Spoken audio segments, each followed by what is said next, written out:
I krishteri I jetur. Imam Sadiku, paqja qoftë mbi të, po kalonte në rrugën e Mekës dhe Medines. Musadefi, shërbëtori I njohur I imamit, ishte bashkë me të. Në mes të rrugës, syti zun një burr, shtrirë pa ndjenja rrëz një peme.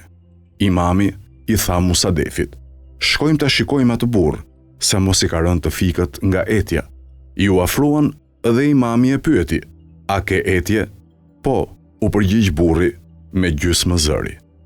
Musadefi zbriti nga deveja me urdhër të imamit dhe I dha ujë burrit.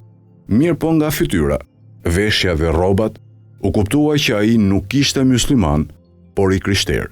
Pasi imami dhe Musadefi u larguan që andej, Musadefi e pyeti imamin: "A lejohet t'i japësh lëmosh të krishterit?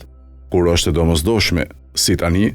"Sigurisht që po," ju përgjigj imami.